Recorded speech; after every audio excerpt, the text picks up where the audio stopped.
8000 ரூபாய் என பெட்டு பேப்பரை கொடுத்து பொய் பேசி வாக்கு சேகரிக்கும் திமுகவை நம்பி ஏமாறாதீர்கள் என பர்கூர் தொகுதி அதிமுக வேட்பாளர் கோவிந்தராஜன் விமர்சனம் செய்துள்ளார். பர்கூர் தொகுதி அதிமுக வேட்பாளர் கோவிந்தராஜன் மஞ்சமேடு, பழனம்பாடி, அரசம்பட்டி உள்ளிட்ட பல்வேறு கிராமங்களில் பரப்புரை மேற்கொண்டார்.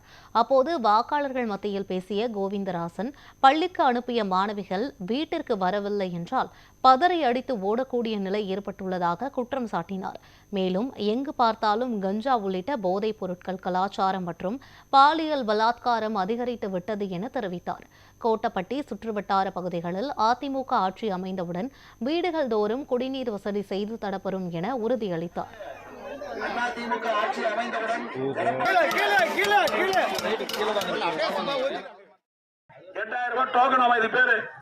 இது பேரு நோட்டீஸ் பிட் பேப்பர், இது பேரு.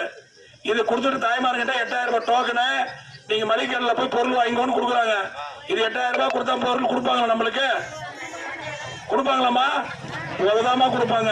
இந்த பேப்பர் கொடுத்தா அரிசி ஒரு மூட்டை கொடுன்னு சொன்னா எங்க ஏமாத்துறதுக்கு வந்துக்கிறேன்னா அடிதான் கொடுப்பாங்க. அந்த மாதிரி போய் சொல்லி ஓட்டு வாங்குறதுக்கு உண்டான ஐடியா பண்ணி கொடுத்துருக்காங்க. இதை நம்பி யாரும் ஏமாறாதீங்க. இது ஒரு வேஸ்ட் பேப்பர் தான். இது எங்கிட்ட வரைக்கும் பேப்பர்னுவாங்க, நோட்டீஸ்னுவாங்க, கீழே விழுந்ததெல்லாம் வேஸ்ட் பேப்பர்னுவாங்க. அதனால உங்களுக்கு காமிக்கிறதுக்காக பாக்கெட்ல வச்சிருக்கிறேன். இது கொடுத்து ஓட்டு போடுங்கன்னு சொல்றாங்க. திமுக எவ்வளவு நூதன முறையில ஓட்டு சேகரிக்கிறதுக்கு எவ்வளவு ஐடியா பண்ணி திருட்டு வாக்குல ஓட்டு கேட்குது பாருங்க. பணம் கொடுத்து நீ கேளு ஓட்டு. தாய்மாருங்க, நான் பணம் கொடுக்குறேன் ஓட்டு போடுங்கன்னு கேளுங்க, நியாயம் இருக்குது.